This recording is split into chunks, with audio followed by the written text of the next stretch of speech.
لو الاستريبس ما بيطلعش معاكي بالشكل ده يبقى ما تعمليهوش في البيت تاني غير لما تشوفي الفيديو ده، لاني هقولك التريكات اللي هتخليه يطلع بالشكل ده ويفضل مقرمش لاخر واحده. اول حاجه هجيب صدور فراخ بالشكل ده مخليه من الجلد ومن العظم، وابتدي اقطعها لصوابع بالشكل ده، ولا هي سميكه قوي ولا هي رفيعه قوي، بالشكل اللي انتوا شايفينه ده وبالسمك كده. طبعا هنكون منضفين الصدور كويس جدا من اي دهون موجوده فيها بعد ما بنشيل الجلد والعظم. وانا استخدمت كيلو الا ربع من صدور الفراخ. المرحله دي بقى اهم مرحله. هنحتاج لكوبايتين من الميه. هستخدم النهارده بهارات البروستد من برافا، جربتها قبل كده وكانت حلوه جدا، بتنجز معايا ومش بتخليني احتاج لبهارات كتير، تديني الطعم الاصلي للبروستد او الاستريبس. والكيس ده بيستخدم لكيلو من الفراخ. انا استخدمت 3 معالق كبار ومعلقه كبيره من الملح عشان انا عملت كيلو الا ربع من صدور الفراخ. اقلب الملح والبهارات كويس جدا في الميه، وبعد كده هجيب صدور الفراخ واحطها فيها، وانا زودت رشه بسيطه من الفلفل الاسود تقدري تستغني عنها عادي. البهارات اصلا مش محتاجه تضيفي لها اي حاجه، ريحتها قويه جدا من مجرد ما تفتحي الكيس بس. نكهه كده وخلطه سريه خطيره. هنسيب الفراخ منقوعه في التتبيله اقل حاجه ساعتين 3،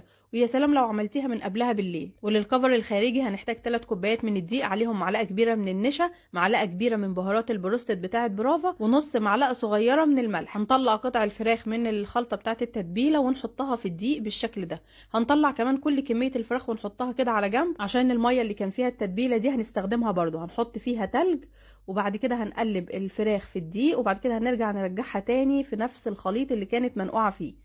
هو ده احلى طعم هيطلع في البروستد، وهتلاقي قطعه الفراخ نفسها متبله مش بس الكفر. بعد ما نرجعها مره كمان هنقلبها كده باطراف صوابعنا كده في الدقيق، هتلاقيها على طول خدت الشكل التحفه ده. ولو لقيتيها مش واخده الشكل ده تقدري ترجعيها في الميه تاني وترجعيها في الدقيق تاني لغايه ما تديكي الشكل التحفه اللي شايفينه ده. بصوا اصلا شكلها تحفه ازاي، وفي زيت سخن وغزير على النار. اول ما يسخن الزيت هنحط فيه الفراخ بالشكل ده، مش هنقلبها خالص لغايه ما تبتدي تاخد لون ذهبي. عاوزه اقول لكم ان انا كمان بخزنها في الفريزر وتبقى جاهزه زي اللي احنا بنشتريها من بره بالظبط. انا مش هتكلم، انا عايزاكم انتوا تشوفوا اللون عامل ازاي. عارفين اللي مطلع اللون تحفه كده؟ البهارات اللي استخدمناها في الاستريبس واحنا نقعينه، واللي حطينا منها كمان معلقه في الدقيق. بجد البهارات دي خطيره، بتديلك طعم استريبس احلى مليون مره من اللي بنشتريه من بره. بتنجز معايا جدا بهارات برافا، نفعتني جدا في ايام رمضان بصراحه. تعالوا بقى شوفوا شكلها بعد ما طلعت وقعدت لها مثلا يجي ساعه.